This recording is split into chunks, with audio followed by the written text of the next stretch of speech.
अहिल्यानगरमधील आमदार संग्राम जगताप यांनी दिवाळीत धर्म बघून दुकानातून खरेदी करण्याचं वादग्रस्त विधान केलं होतं आणि यानंतर त्यांच्यावर धार्मिक तेढ निर्माण करण्याचा आरोप झाला। यावरून त्यांना पक्षानं नोटीस देखील बजावली होती। दरम्यान अहिल्यानगरमध्ये काही हिंदुत्ववादी संघटनांनी हिंदू व्यापाऱ्यांच्या दुकानांवर भगवे झेंडे लावलेत, त्यामुळे शहरातली बाजारपेठ भगवेमय झाली आहे। या संपूर्ण प्रकारामुळे आता नव्या वादाची शक्यता आहे।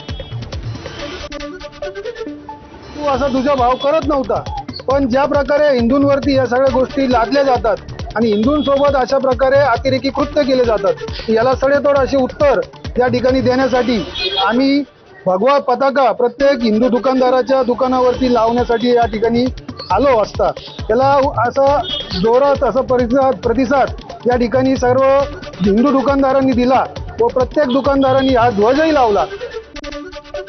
दरम्यान या प्रकरणावरती एमआयएमचे जिल्हाध्यक्ष परवेज अशरफी आणि हिंदू व्यापारी प्रतीक बोगावत यांनी काय प्रतिक्रिया दिली आहे पाहूया।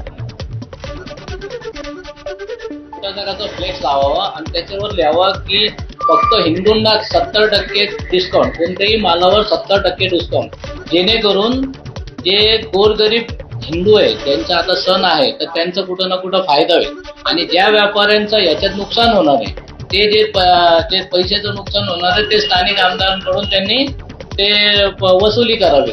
लोकांना कळलं पाहिजे की कुठून खरेदी करायची, त्या हिशोबाने अनुषंगाने भगवे ध्वज सगळ्यांकडे लावलेली आहे। समर्थन आहे आपल्याला? हो, समर्थन आहे। भगवा ध्वज लावायला कोणाचं समर्थन? महाराजांचा भगवा ध्वज म्हटल्यावर काय विषय?